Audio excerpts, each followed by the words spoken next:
A very good morning to all my dear HS second year students. Once again, welcome to Logic and Philosophy online classes. Let us continue with the chapter. Today's topic is kinds of induction.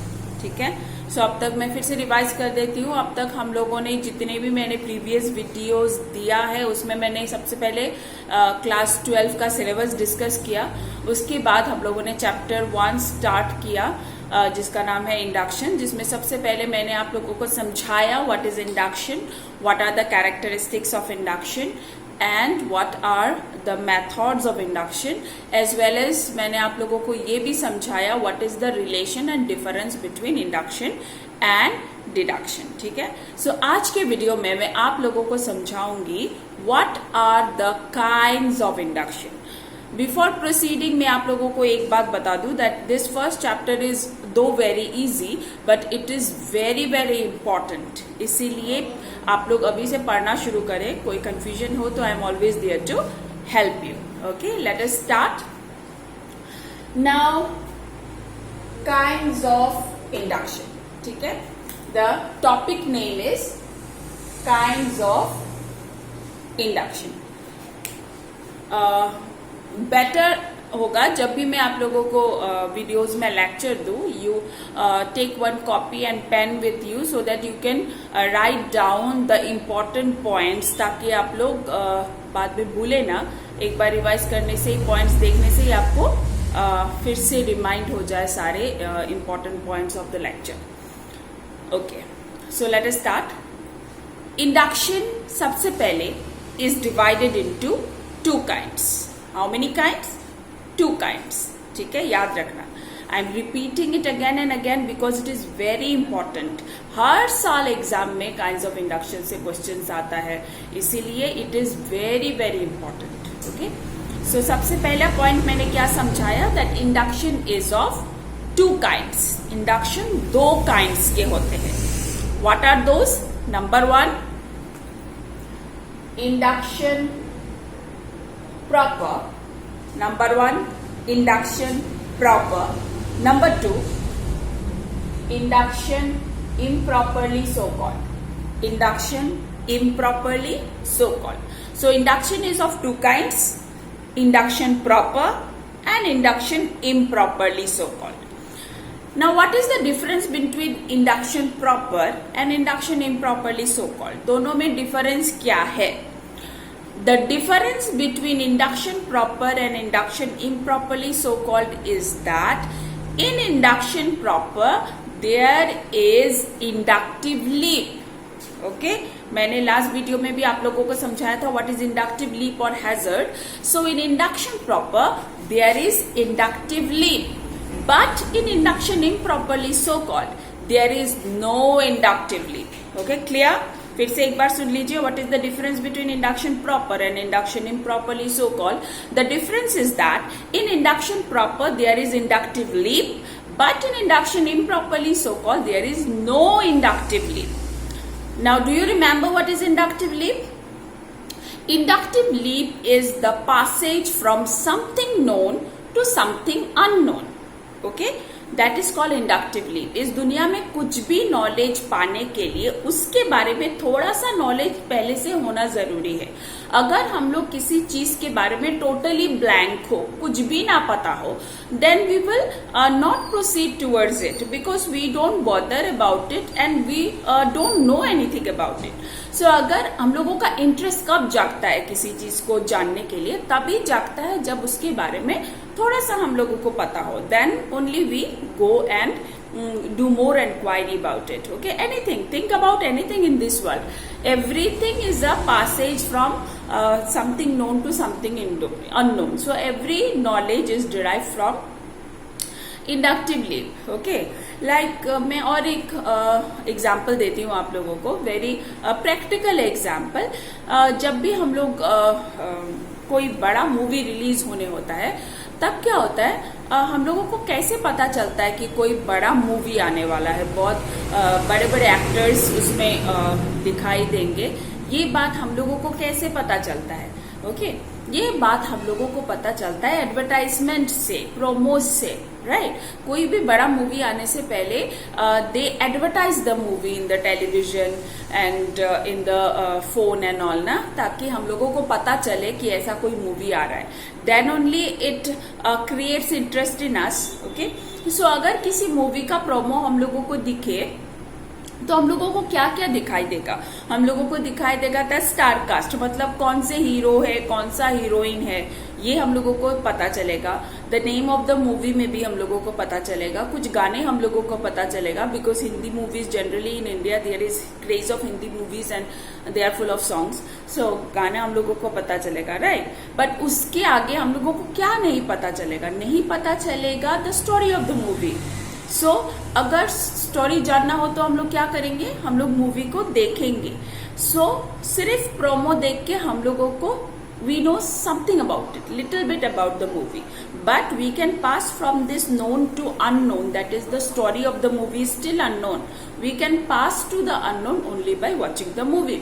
Similarly, उस दिन मैंने आप लोगों को एक book का example दिया था. अगर मैं आपको एक बुक दिखाऊं तो उस बुक को देख के आप लोगों के पास नोन क्या होगा? That it is a book, it is written by so and so, the name of the book is such and such. ये आप लोगों के पास नोन होगा.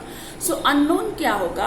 अननोन होगा the content of the book, जो हम लोगों को पता चलेगा वो बुक पढ़ने के बाद. सो इसी तरह से दुनिया में किसी चीज के नॉलेज पाने के लिए हम लोगों को थोड़ा सा नॉलेज पहले से होना जरूरी है, जिसको पकड़ के हम लोग प्रोसीड करते हैं. And from this known we start to reach the unknown, that is known as inductively. So induction जो है वो दो प्रकार के हैं, induction proper and induction improperly so called. और दोनों में डिफरेंस यही है कि induction proper जो है उसमें inductive leap है और induction improperly so called जो है उसमें inductive leap नहीं है. Remember, ये objectives में बहुत आता है. Okay, clear? So let us proceed. What are the further kinds of induction proper and induction improperly so called? Now let us go to induction proper. Induction proper is further divided into three kinds. ठीक है? Induction proper is further divided into three kinds. How many kinds? Three kinds. Yes. सबसे पहला scientific induction, फिर unscientific induction और उसके बाद analogy. फिर से मैं रिपीट कर रही हूं. इंडक्शन प्रॉपर हैज बीन सब divided into three kinds, that is scientific induction, unscientific induction and analogy. 6 marks descriptive is very common every year from this topic. Either you will get 6 marks descriptive on scientific induction or unscientific induction or analogy, but it is for sure तीनों में से एक 6 marks का जरूर आने वाला है. So it is very important. Okay, so induction proper is subdivided into three kinds, that is induction proper, scientific induction, unscientific induction, and then analogy. Now let us see the division of induction improperly so called. So induction improperly so called is again divided into three kinds. Induction proper भी 3 kinds में divide हो रहा है और induction improperly so called भी 3 kinds में ही divide होता है. Now let us see which are the kinds. So induction improperly so called is divided into perfect induction, okay, colligation of facts, parity of reasoning. So induction improperly so called is also divided into 3 kinds, that is perfect induction, colligation of facts and parity of reasoning. ठीक है? So let me just revise the division once again. ध्यान से सुनिए. Kinds of induction. सबसे पहला division, induction is divided into 2 kinds, that is induction proper, induction improperly so called. Now induction proper और induction improperly so called में एक difference है. The difference is that in induction proper there is inductive leap, but in induction improperly so called there is no inductive leap. ठीक है?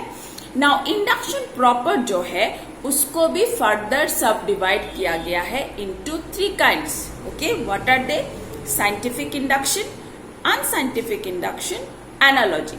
Number A scientific induction, number B unscientific induction, and number C analogy.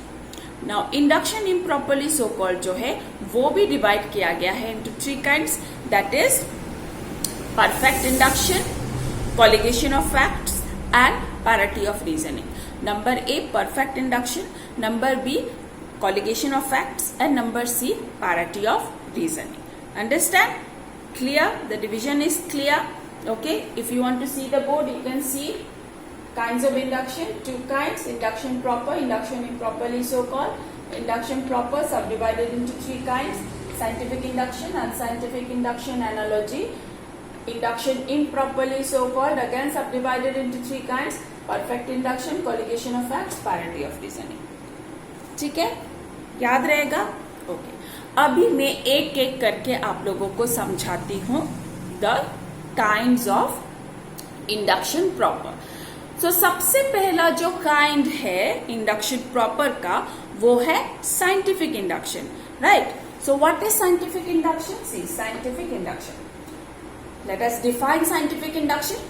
Scientific induction is the establishment of general real proposition based on observation of particular facts in reliance to 2 principles. Number A, law of uniformity of nature. Number B, law of causation. So scientific induction is the establishment of general real proposition. Scientific induction is the establishment of general real proposition on the basis of observation of particular facts in reliance to 2 laws, that is law of uniformity of nature and law of causation. Now what does it mean? इसका meaning क्या है? जैसे induction establish करता है या फिर बनाता है जनरल रियल प्रोपोजिशन, उसी तरह से साइंटिफिक इंडक्शन भी बनाता है general real proposition.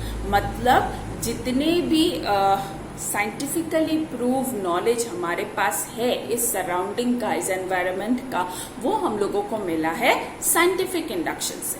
Okay, so again scientific induction is also the establishment of general real proposition based on observation of particular instances, based on observation of particular facts or instances.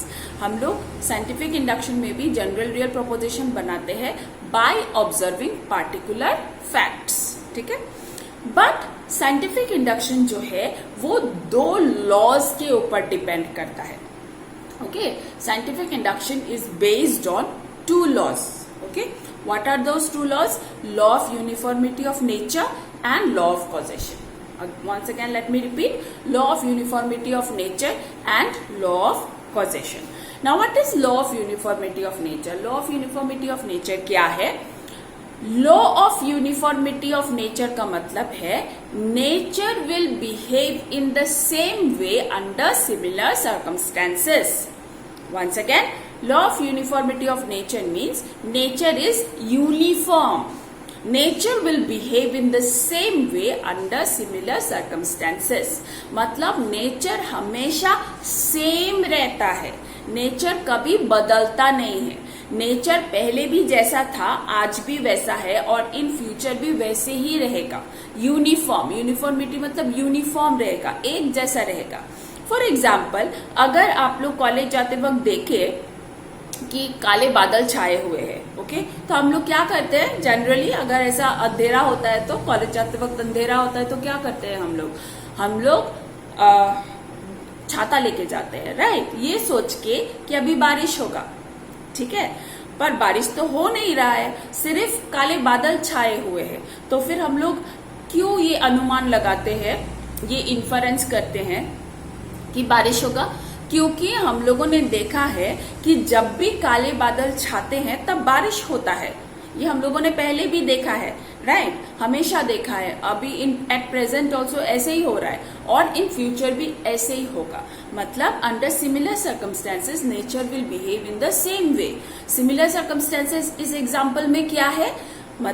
Similar circumstances है कि पहले भी जब आसमान में काले बादल छाए थे तब बारिश हुआ, ठीक है, दैट इज द सर्कमस्टेंसेस. काले बादल छाना, दैट इज द सर्कमस्टेंसेस. तो आज भी जब काले बादल छाए हैं तो बारिश होगा और इन फ्यूचर भी अगर काले बादल छाए तो बारिश होगा, ठीक है. So in similar circumstances nature will always behave in the same way. और अगर बादल नहीं है तो फिर बारिश नहीं होगा, धूप होगा. ओके, ऐसा नहीं होता कि आसमान पूरा क्लियर है और बारिश आ जाए. नो, ऐसा कभी नहीं होगा. Right. So this is called law of uniformity of nature. Okay, nature is dependent on this law of uniformity of nature, that nature will behave in the same way under similar circumstances. Okay, and जो scientific induction है, scientific induction is based on this law. Scientific induction is based on this law. Understand? सबको समझ में आया what is uniformity of nature? Now, what is the second law जिसके ऊपर scientific induction is based? The second law is law of causation. Okay, law of causation. Now, ये और एक law है जिसके ऊपर ये दुनिया टिका हुआ है, that is law of causation. Now, what is law of causation? Law of causation का मतलब है कि whatever happens has a cause. दुनिया में जो भी होता है उसका एक कॉज होता है. That is called law of causation. है कि नहीं? यू थिंक ऑफ एनीथिंग, किसी भी चीज के बारे में सोचो, हर चीज का एक कॉज है. ऐसा कोई चीज कभी देखा है जिसका कोई कॉज ना हो, वो अचानक आसमान से टपक गया हो? ऐसा कोई चीज के बारे में कभी देखा है या फिर सुना है? नो. क्योंकि this nature is based on law of causation. And what is law of causation? Law of causation मतलब नेचर विल बिहेव, मतलब everything in this world has a cause. Whatever happens has a cause. Without reason कुछ भी नहीं होता है. So this is known as law of causation. I hope I have make myself clear about scientific induction. फिर से एक बार मैं डेफिनेशन बोल देती हूँ. Scientific induction is the establishment of general real proposition based on observation of particular facts in reliance to two laws, that is law of uniformity of nature and law of causation. Now, what is law of uniformity of nature? Law of uniformity of nature means nature will behave in the same way under similar circumstances. And what is law of causation?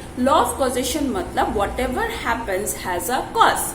इस दुनिया में जो भी होता है हर चीज का एक कॉज होता है. That is called law of causation. ठीक है, समझ में आया सबको? Okay. Now let us go to the characteristics of scientific induction. Okay, after the definition मैंने जो अभी आप लोगों को समझाया है, let us go to the characteristics of scientific induction. There are mainly 3 characteristics of scientific induction. How many characteristics? 3 characteristics. सबसे पहला कैरेक्टरिस्टिक्स ये है that scientific induction establish a general real proposition. जो साइंटिफिक इंडक्शन है वह establish करता है a general real proposition. Scientific induction बनाता है general real proposition. Okay, general real proposition are establish through scientific induction. So this is the first characteristic. मतलब दुनिया में जो भी नॉलेज हम लोगों को मिलता है, आज तक जो भी नॉलेज हमारे पास है वो इंडक्शन के थ्रू मिलता है. Right. For example, let us take our common example. All man are mortal. We all are mortal. We have to die one day. But we never think about it. Do we think about it? In 24 hours, how many times you think that we will die? We never think, right? But we know the fact that one day we will die because we all are mortal. So ये जो knowledge है, ये हम लोगों को कैसे पता चला? It is not from birth. जन्म से तो पता नहीं है. But ये हम लोगों को पता चला through scientific induction. Because it is natural, it is based on 2 laws, law of uniformity of nature and law of causation, and it is based on observation of particular instances, particular cases. हम लोगों ने लोगों को मरते हुए देखा है, particular cases को observe किया है. From this we conclude that all men are mortal. Okay, so इस तरह का जो general real proposition है, ये हम लोग scientific induction से बनाते हैं. So this is the first characteristics of scientific induction. Now let us go to the second characteristic. Scientific induction is based on observation of facts. Facts मतलब सच, सच्चाई. Scientific induction observation of facts के ऊपर base करता है. Now observation मैंने पहले ही आप लोगों को समझाया है. ऑब्जर्वेशन एंड परसेप्शन दोनों में अंतर है. परसेप्शन मतलब सिर्फ देखना, पर ऑब्जर्वेशन मतलब एक पर्पस के साथ देखना. Observation is a regulated perception of events with a purpose. ठीक है. So the second characteristic is that scientific induction is based on observation of facts. Now ये जो ऑब्जर्वेशन है it is of two kinds. Remember observation भी दो तरह की है in scientific induction. Scientific induction का जो ऑब्जर्वेशन है वो दो तरह के है. एक है सिंपल ऑब्जर्वेशन और एक है एक्सपेरिमेंट. क्योंकि ये साइंटिफिक इंडक्शन है so it is also based on experiment. Once again, observation. Second characteristics of scientific induction is that scientific induction is based on observation of facts. Observation again is of two kinds, that is simple observation and experiment. ठीक है, clear? Second characteristics of scientific induction is clear. Now let us go to the last characteristics of scientific induction. Scientific induction is also based on two laws. Okay, scientific induction is also based on two principles, that is law of uniformity of nature and law of causation. थोड़ी देर पहले मैंने जो आप लोगों को समझाया that scientific induction is based on two principles, that is law of uniformity of nature and law of causation. So these are the three characteristics of scientific induction. Everyone, I think that this topic is clear to you, but still if there is any confusion you can comment me your questions or we can also discuss in our Google Meet class. ठीक है. So आज का class में फिर से एक बार revise कर देती हूँ. आज का जो टॉपिक है वो टॉपिक है काइंड्स ऑफ इंडक्शन. सबसे पहला induction has been divided into two kinds, that is induction proper and induction improperly so called. The difference between induction proper and induction improperly so called is that in induction proper there is inductive leap, but in induction improperly so called there is no inductive leap. Induction proper is again subdivided into three kinds, that is scientific induction, unscientific induction and analogy. Induction improperly so called is also divided into three kinds, that is perfect induction, colligation of facts and parity of reasoning. Today we have started scientific induction. What is scientific induction? Scientific induction is the establishment of general real proposition based on observation of particular facts in reliance to two laws, that is law of uniformity of nature and law of causation. There are three characteristics of scientific induction. सबसे पहला characteristic, scientific induction is the establishment of general real proposition. दूसरा characteristic, scientific induction is based on observation of facts. Observation is of two kinds, that is simple observation and experiment. And the last characteristic is that scientific induction is also based on two principles, that is law of uniformity of nature and law of causation. Okay? Okay then, have a nice day all of you.